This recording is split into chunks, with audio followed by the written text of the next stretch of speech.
नमस्कार। आज आप लोग जब दूल्हा मंडप में आता है और परिछावन होता है उस समय का गीत सुनिए। सुनिए और लाइक कमेंट शेयर भी कीजिए। सासू के आखिया लागल मधुमक्खिया हे। सासू के आखिया लागल मधुमक्खिया हे।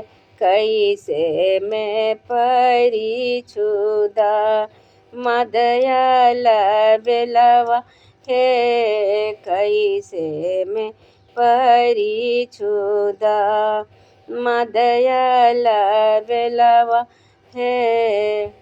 रैनी के मातल दुल्हा पलको ना खोले है।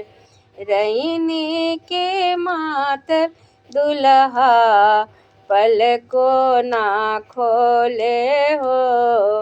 कैसे मैं परिछुदा मदयल बेलवा हो। कैसे मैं परिछुदा मदयल बेलवा हो।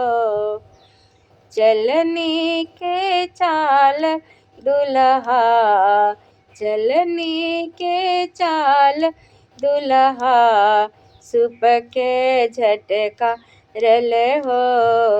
कैसे मैं परिछुदा मदयल बेलवा है। कैसे मैं परिछुदा मदयल बेलवा है। सासू के आखिया गल मधुमक्खिया है। सासू के आखिया गल मधुमक्खिया है। कैसे मैं परिछुदा मदयल बेलवा है। कैसे मैं परिछुदा मदयल बेलवा है।